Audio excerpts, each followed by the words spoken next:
Hi, my name's Phil. I like talking about politics, and in this video I'd like to discuss the latest on Reform UK attempting to boost their profile with talk of Nigel Farage gearing up for a more prominent role, and the alliance between the party and the TUV in Northern Ireland. Why does it matter? Because now that the Tories are giving more credible signs that they're going to cling on to power for another 7 months at least, it's worth considering just how much lower they can go. Labour probably have most of the support they're going to get, apart from tactical votes, but the party still eating into the Tories' base support is Reform UK. By delaying the election until autumn, the Tories are basically asking to lose even more seats to vote splitting on the right wing. But first, if you'd like to be notified of daily news and politics, please subscribe to the channel. So it didn't take long for Richard Tice to want to use his new acquisition, Lee Anderson. They took a bus-top tour of Ashfield. It's not clear what they were intending to achieve because the two most prominent images of the escapade were of Tice and Anderson riding through what appeared to be a completely deserted street. I mean, why even publish that photo?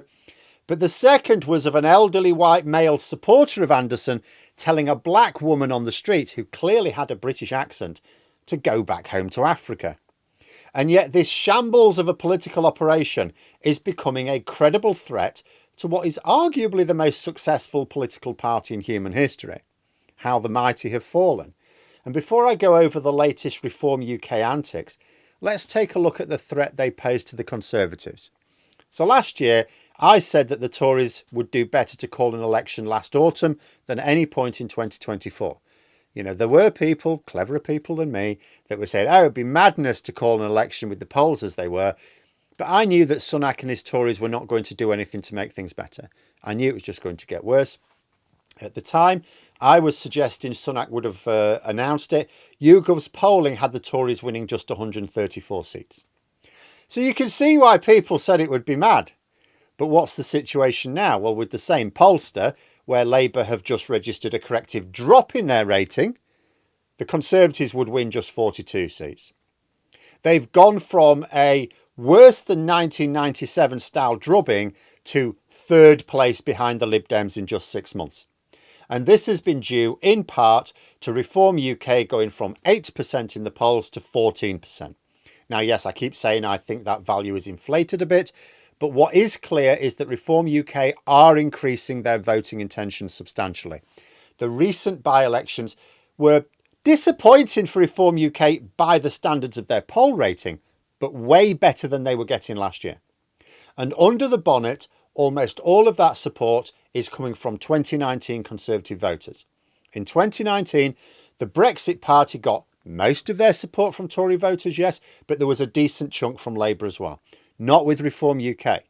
It means that the polls currently show the Conservatives only retaining about half of their voters from 2019. The percentage being lost to Reform UK just goes up and up and up. And if the Tories do go long, they're likely to lose more support to Reform UK on, say, asylum issues. It's not just me saying, well, the trajectory is losing more support to Reform UK. There are reasons to suppose the trajectory will continue. What if channel crossings go up this summer? And they are more likely to go up than down. I don't know what's going to happen in practical terms with the Rwanda plan right now, but I do know that it won't touch channel crossing numbers. One thing that might, however, is the Olympics. It's been suggested that France might need to pull police officers from Calais, as well as other areas, of course, to boost the policing needed for the Olympics in Paris this summer. Now, imagine a potentially lower level of French policing coinciding with what might be a good summer sailing weather. That's pretty bad news for the Tories. Expect lots of images of Nigel Farage armed with a pair of binoculars shouting at the sea. And speaking of the foghorn of ignorance, the Sunday Express has dedicated their front page this morning to his potential return to the front line of politics. Interestingly, I could not find a corresponding article on their website, but maybe that's just because it's a rehashed version of a similar article from the Daily Express a few days ago. That article was based on nothing more than Jeremy Vine asking Farage if he would attempt to stand in the next election and being unable to confirm or deny. But that's what Farage does, he just strings people along. I expect today's Sunday Express article is little more than speculation, but I'm not going to go out and buy a copy to find out. I still maintain that Farage is unlikely to want to take a prominent role in the general election if it means having to turn down his orange sugar daddy for the presidential election race across the Atlantic this year. In fact, if there is any strategic benefit to the Tories holding the election in October at all, it's that I think it will at least keep Nigel Farage out of the way. But this is small change in the grand scheme of things. Current polling puts the Tories in third place before the impact of the budget is even felt, before we've seen what summer does to channel crossings, and with Nigel Farage doing all his shit talking from the GB News studio. Yes, Farage returning to lead Reform UK, even if he doesn't stand for Parliament himself. Yes, that would probably make things worse for the Tories. Polling suggests it would. But when you're already looking like you'll do well to win 50 seats, there's only so much more damage Farage can realistically do. And it's not just asylum where Reform UK looked to be causing problems for the Conservatives. Yesterday, they were in Northern Ireland. They were cementing a formal pact with the TUV. Now, most people in Britain won't actually know who the TUV are, least of all Reform UK supporters. They're basically a group which splintered off from the DUP. They have no MPs and a single MLA in Stormont. They exist because they think the DUP are too woke, basically. They're not extreme enough. The two parties signed a memorandum of understanding, which, despite what the Tories would have you believe, is not actually a trade deal. It's an agreement to mutually support one another's candidates, largely on the TUV platform of wanting an end to our Brexit deal with the EU. So I'm guessing that Reform UK's campaign will also feature Brexit heavily and how the Tories messed it all up. Not that I think they need an alliance with the TUV to encourage them to do so. But this agreement would certainly suggest a Reform UK general election campaign on the basis of Brexit would have been brilliant if only the Tories hadn't cocked it up or betrayed it or whatever. And this is where the Tories are going to lose more support to Reform UK. By their own standards, the Tories have failed on both Brexit and asylum. Now, so far, Reform UK have been mostly pushing asylum, channel crossings, things like that. The Tories describe the channel crossings as a crisis, yet not only did they create the crisis, because it didn't exist a few years ago, but they have not stopped it. If Sunak does wait until autumn for the election, he'll have been Prime Minister for 2 years and failed to stop it. Reform UK will claim that they have a plan to stop it. They don't. Their plans are even more unworkable than the Tories' plans, but they'll say it. They'll also point at how Brexit is not what the Tories promised. They've not really pushed this hard so far. They will point out all the ways, all the things that the Tories promised to do with Brexit and failed to do, mostly around diverging from the EU.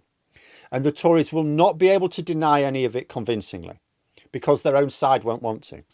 What they call pragmatism, Reform UK will call betrayal, and they'll be supported by a lot of people within the Tory party. You know, when you consider what is to come, there are still fruitful lines of attack to come from Reform UK against the Tories. Tory MPs must be absolutely insane to allow even more time for them to make them. In fact, I'll just go back to what I said about that polling trajectory. If Sunak had held the election last year, the Tories would have been trounced. But they would still have been the official opposition and could have started to rebuild. If they had gone for the election, say spring last year, after announcing a budget which would have closed off a few tax breaks like this year's did, but also promise public service investment instead of cheap tax cuts, they would probably have gained a boost in the polls, which could have translated into maybe just a 1997 style loss. Maybe even slightly better. But they didn't. Now, the same polls say that they will be beaten into third place and 42 seats. And that is before we take account of the fact that tactical voting campaigns are going to push very hard for people to even destroy those seats for the Tories as well.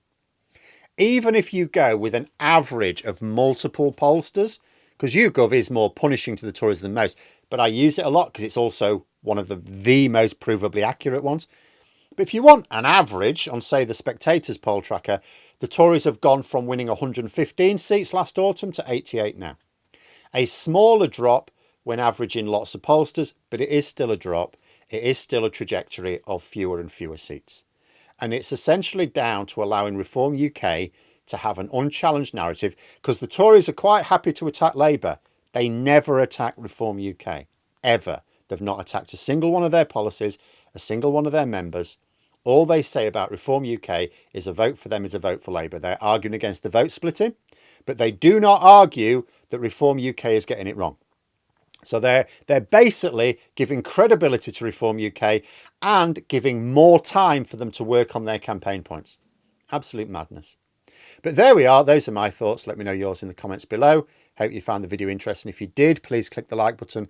And if you'd like to support the channel further, the join button for memberships. And until next time, I'll see you later.